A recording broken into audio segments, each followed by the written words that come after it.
Tako, zopet smo z vami v živo iz Evropskega parlamenta. Z nami je poslanka Patricija Šulin. Pozdravljeni. Pozdravljeni, dober večer. Hvala, da ste se oglasili na tale pogovor. Imava približno 20 minut. Vem, da ste zelo zaposleni, ampak nama je uspelo, a ne? Ja, vendarle glede na plenarno zasedanje, a ne pa čas, ki se je sedaj zavlekel, a ne. Kje ste bili prej, preden ste pritekli sem? Ja, v plenarni dvorani, ker sem se javila na govor. Ja, kaj ste povedali? In sicer govor je o migrantih, o denarju, ki je predviden za Turčijo in o nevračanju beguncev, tako da mislim, da bom nastopila tam nekje od 19. uri danes. Aha, pripravili ste govor ali nam lahko poveste, mogoče nam in našim gledalkam in gledalcem, kaj boste povedali v tem govoru, kje so poudarki? V tem sklopu se skupaj obravnava torej problematiko nevračanja beguncev in tudi seveda denarno pomoč za Turčiji, ki je v višini 3 milijard evrov. Tukaj bi rada poudarila to, da je potrebno skrbno, a ne, pristopati tudi k morebitnem vračanju ali nevračanju beguncev in zavzeti neko strategijo, kako bi države članice postopale v tem primeru. Kar pa se tiče finančne pomoči Turčiji, ki je bila obljubljena v višini 3 milijard, se zapleta na ravni držav članic. Katerih konkretno mogoče? V tem trenutku še ni dokončno znano, a ne, katere države članice ne želijo pristopiti k temu finančni konstrukciji. Ni znana niti ena. Ja, rada bi ostala nekako modro, tiho še za enkrat. Mogoče Velika Britanija, ne, ta se ponavadi upira. Velika Britanija zagotovo, ne. Verjetno vzhodne države. V glavnem tiste, ki nimajo kakšnih večjih problemov, a ne, za migracijsko krizo. Teh 3 milijarde pa se bo pridobilo na način, da bo 500 milijonov evrov prišlo iz evropskega, a ne, budžeta, ostali 2 milijardi in pol bi morale zagotoviti države članice, a ne. Teh 3 milijarde bi se namenilo Turčiji, da bi seveda lahko s tem denarjem rešila najnujne probleme. Ampak poslanka Šulinova, ali ni zanimivo, ne, da tiste države, ki že tako in tako nosijo breme beguncev, migrantov, ki prehajajo preko ozemlja, so sedaj najbolj pripravljene, da spet sodelujejo pri tem solidarnostnem zbiranju denarja, tiste države, ki pa se tega otepajo, se pa otepajo še naprej. Mislim, to je velik razkol med državami. Jaz imam tak občutek, kako boste v vašem govoru poskušali razložiti obema stranema, no, ali pa nekako najdete to rešitev. Kakšne rešitve predlagate? Ja, prav imate, se strinjam z vami, ne. Tukaj ne gre za neko enotno, a ne, postopanje držav članica, ne. Zato bom prav to nameravam poudariti, a ne, da ukolikor države članice ne bodo enotne pri reševanju begunsko-migrantske krize, bodo problemi še večji. Tudi sicer ni več veliko časa, a ne, vendar na tej točki bi se morali pa vsekakor poenotiti. Se pogovarjate čisto konkretno o izboljšanju varnosti oziroma kontrole na mejah? Ja, že od lanskega leta, od lanskega poletja, ne, tečejo v Evropskem parlamentu intenzivni pogovori o tem, kot tudi na področju proračuna smo sprejeli določene, bom rekla, spremembe v smer, da se nameni več denarja državam članicam, ki imajo torej probleme z begunci in migranti oziroma države članice, preko katerih prehaja val teh ljudi, in seveda tudi denar za Frontex in ostale agencije, ki varujejo naše zunanje meje.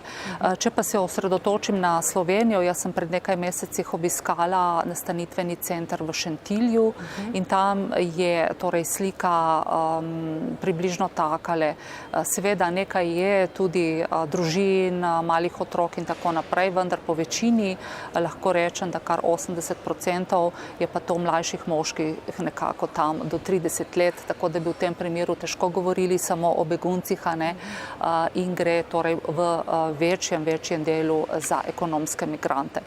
Mogoče bi začela z začetkom tega vala beguncev in migrantov in opozorila na to, da edina država članica, ki je takrat ob začetku pravilno ravnala in postopala, je bila Madžarska in njen predsednik vlade, torej gospod Orban, katerega se je ob začetku zelo kritiziralo, ko je na mejo postavil ograjo.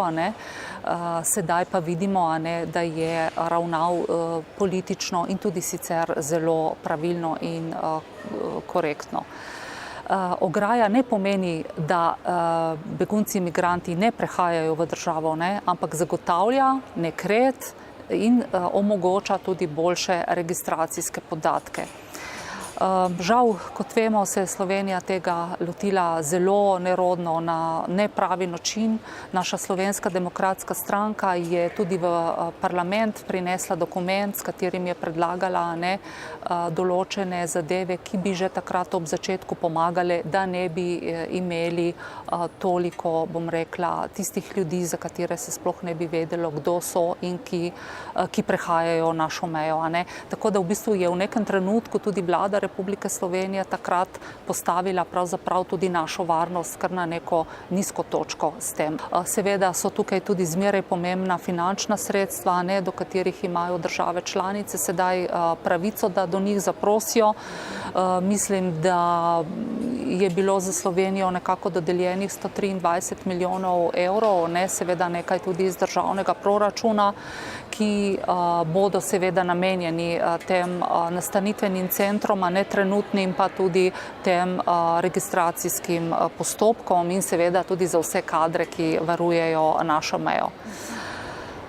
Ja, gledajte, mogoče bi se tukaj dotaknila dveh stvari. Nekateri pač menijo, da s postavitvijo ograje samo prenašamo ali prenašajo probleme na drugo državo, da je to pravzaprav večji problem za drugo državo potem. Kako gledate na ta komentar, recimo? Takole, zdaj tole šengensko območje je za zakonodajo zelo dobro opredeljeno in pravzaprav celo nalaga državi članici, da je varuje. Lahko tudi z ograjami ali pa z seveda kadrovsko, fizično postavitvijo ljudi.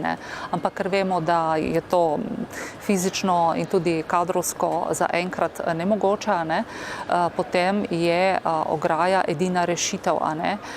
Sicer, lejte, migrante na tej balkanski poti, nihče ni zaustavljal in zato zaenkrat tudi po večini v Sloveniji se ne zaustavljajo, ker je njihov glavni cilj še zaenkrat še zmeraj Nemčija.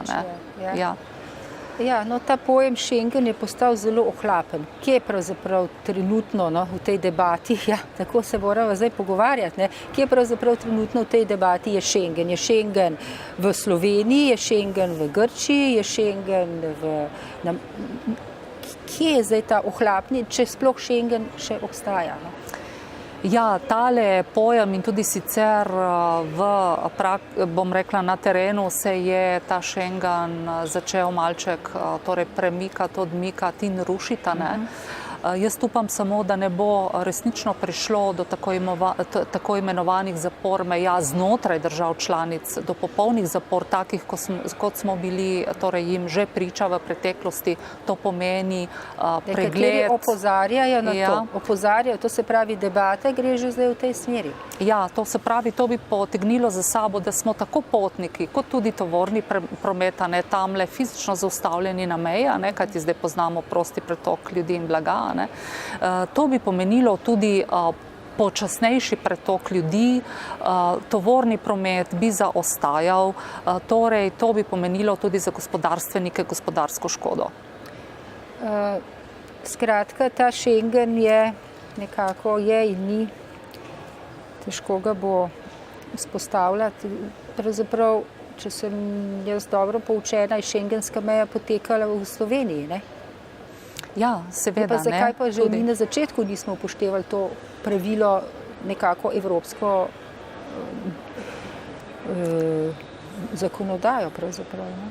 Ja, Slovenija tukaj na tej točki zagotovo padla, ne, in pravzaprav tudi kršila, ne, to šengensko zakonodajo, ne, ki določa način in pravila in situacije prehajanja meje in varovanja šengenskega območja. Ne. Tako da jaz upam, da ne bo prišlo do v debatah nisem velikokrat slišala, ne, pravzaprav, da bi nekdo rekel, da je Slovenija s postavitvijo ponovno vzpostavitvijo kontrole na mejah oziroma z dovoljenjem, da so meje prehajali nekontrolirano osebe celo iz tretjih držav kršila pravilo, tega še nisem slišala, tudi nisem slišala, da bi bile kakšne sankcije, ne? To se pravi, Schengen pravzaprav tukaj zelo pod vprašajem. No?